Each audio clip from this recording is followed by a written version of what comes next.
everyone, welcome back to our channel. In today's video, I'm going to show you how to fix the annoying you don't have any devices error in the Google Play Store when you're using a PC or laptop. This error can be frustrating, but don't worry, we've got a simple solution for you. Let's get started. So you're trying to install app from the Google Play Store on your PC, but see the message called you don't have any devices. This usually happens because the Google Play Store can't detect an eligible device linked to your account. Here's how to fix it. Open your web browser and go to myaccount.google.com.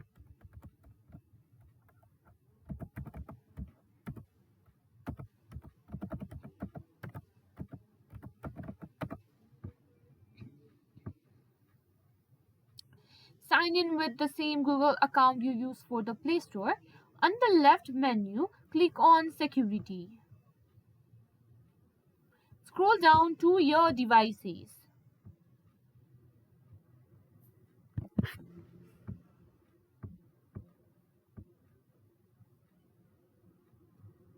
And make sure your current devices are listed here.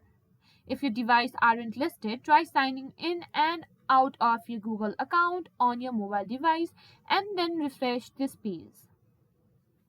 Next, ensure that both the Google Play Store and Google Play services are up to date.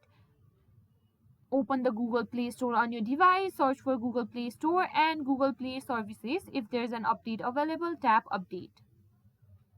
If updating didn't work, you might need to add a new device to your Google account. Open the Google Play Store on your mobile device, tap on the menu icon in the top left corner, then tap on Account, then Device Preferences. Make sure your device is listed here. If not, add it by signing into your Google account on your device. And that's it. By following these steps, you should be able to fix the you don't have any devices error on the Google Play Store when using PC or laptop. If you found this video helpful, please give it a thumbs up and subscribe to our channel for more tips and tutorials. Thanks for watching.